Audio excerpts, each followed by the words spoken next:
Hi everyone, I'm Nicholas Tutora. Welcome to Tutora Time.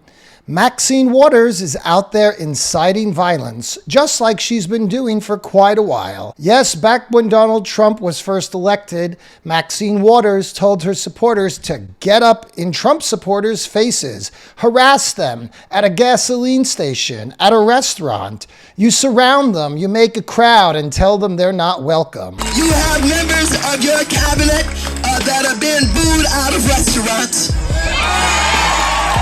who have protesters taking up at their house, who sang no peace, no sleep.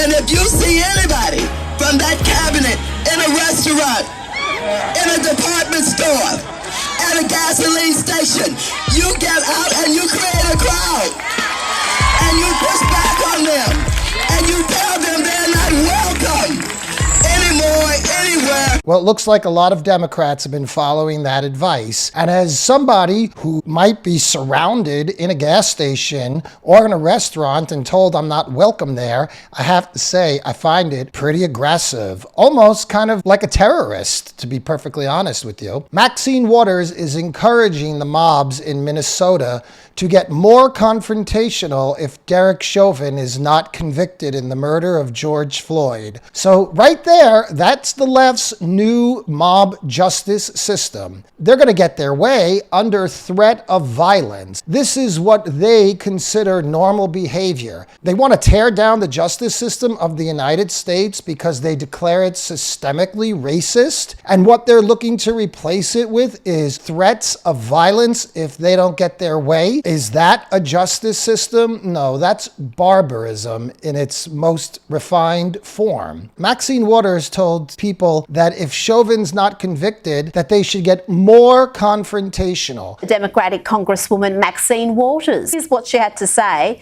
to protesters. She told them to get more confrontational. What should protesters do? Well, we got to stay on the street, and we've got to get more active. We've got to get more confrontational. We've got to make sure that they know that we mean business. Unbelievable. He's in Brooklyn Center, Minnesota, where the Daunte Wright incident just happened, and he was killed while resisting arrest. Of course, it was no fault of his own. He's just a fine, upstanding young man who was wanted for illegal gun possession charges and armed assault. He actually reached into a woman's bra to pull out $800 of her rent money while holding her at gunpoint.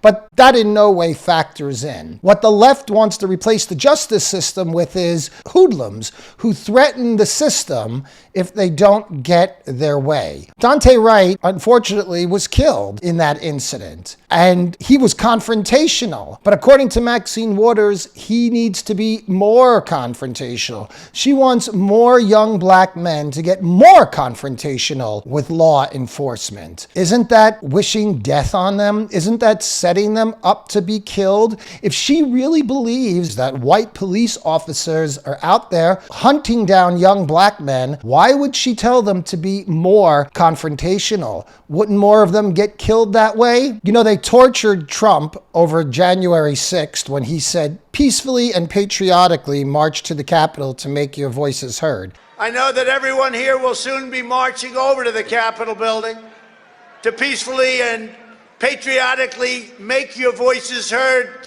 That, they said, was inciting violence. Well, Maxine Waters is certainly inciting violence. She doesn't want the justice system to be obeyed. She's basically calling for an insurrection. If the verdict in the Floyd case doesn't come out the way she wants, the city should be burned to the ground and there should be more confrontation. It's absolutely disgraceful. The Derek Chauvin jury got the case today, and after they left the room, the judge chastised Maxine Waters, saying that her statement could most likely lead to a mistrial on an appeal level. Specifically referencing that an elected official, United States congressperson, was making the threats against the sanctity of the jury process, threatening and intimidating a jury, demanding that if there's not a guilty verdict, that there would be further problems.